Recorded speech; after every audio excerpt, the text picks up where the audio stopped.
One is all and all is one. We are all connected. Me, you, him, her, the grass, the sky, the water, the animals, the air. Think about it.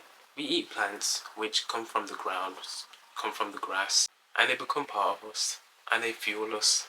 And no matter how we release it, whether we, you know, party it out or do a number two, it will eventually go back down to the earth, regardless of if it goes through a toilet system. I mean, because in the past, obviously, we never had a toilet system, so people would just dig holes into the ground and do their business there, or just do their business behind a bush. But regardless if it goes through a toilet system, eventually, what we have released from our bodies is going to return back to the earth. The animals for me.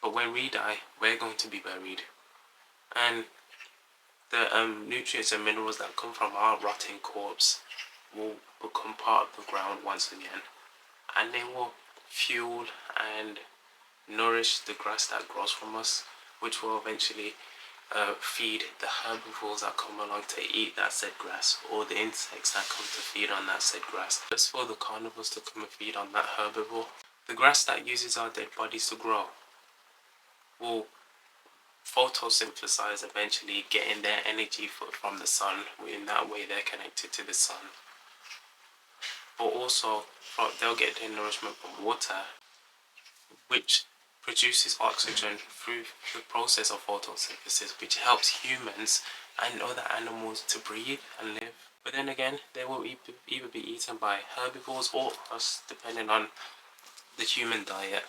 And the water we drink, regardless of the fact that it is filtered, it's still the same water that comes from the ocean, comes from the rivers, comes from lakes. And eventually, like I said, it may go through a waste system, but eventually it will return back to the earth. Everything is connected. And there's no way you're going to tell me that that connection is just one big coincidence, because it's not. And me and you are connected, because for this we would have to go back many generations. But the first ever humans, Adam and Eve, Eve was born from Adam's rib. God took Adam's rib and created Eve out of that rib. In that way they are connected. And they had obviously their own children, and then generations came down from that line, onwards and onwards and onwards. And that's why the people say, well, in the Bible it says that the act of intercourse is the process of two becoming one. So in that way they are connected, and in that way they bring and produce a new life into the world.